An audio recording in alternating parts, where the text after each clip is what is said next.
Princesse Yabré, finalement, la CEDEAO sur les pas du G5 Sahel? Mais madame, d'après un adage chez nous là, quand on veut étrangler l'aveugle, on n'a pas besoin de beaucoup de discours, puisqu'il ne voit pas. Tu lances ta corde et puis tu jettes l'affaire. La CEDEAO aujourd'hui, on n'a pas besoin de faire un grand discours pour dire qu'elle va exister ou qu'elle ne va pas exister. Elle n'existe plus.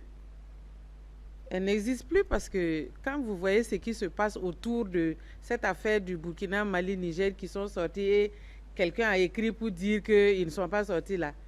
Ce ballon de ping-pong là, nous de toute façon, on est stoïque. Hein.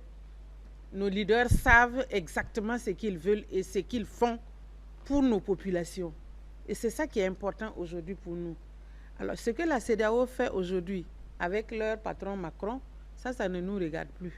On n'est plus dedans, on n'est pas là-bas demain, on ne sera pas là-bas aujourd'hui, on ne sera jamais là-bas encore. La liberté là. Thomas Sankara avait dit, il ne faut pas aller par le dos de la cuillère pour négocier la liberté. Il faut couper avec un grand coupe-coupe.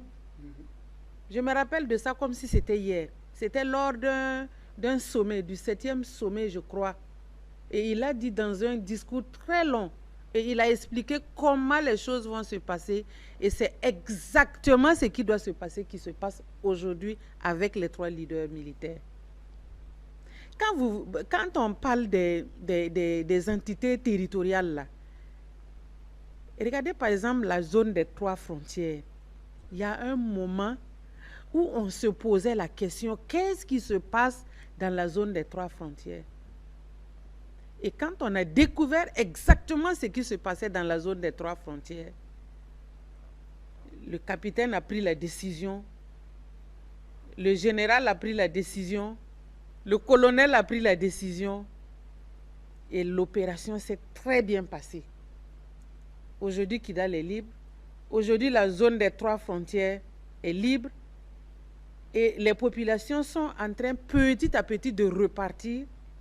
Mais il y a toujours des poches où on entend souvent qu'il y a des attaques par-ci, par-là. Mais c'est quelque chose qui avait pris de l'ampleur, qui était dans la profondeur même de nos communautés. Pour que ça finisse, ça ne peut pas finir du jour au lendemain.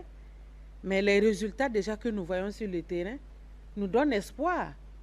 Parce que quand vous regardez un peu ce que les 3 militaires là ont déjà eu comme armement, chose que la France empêchait de faire, il y a de quoi se frotter les mains aujourd'hui.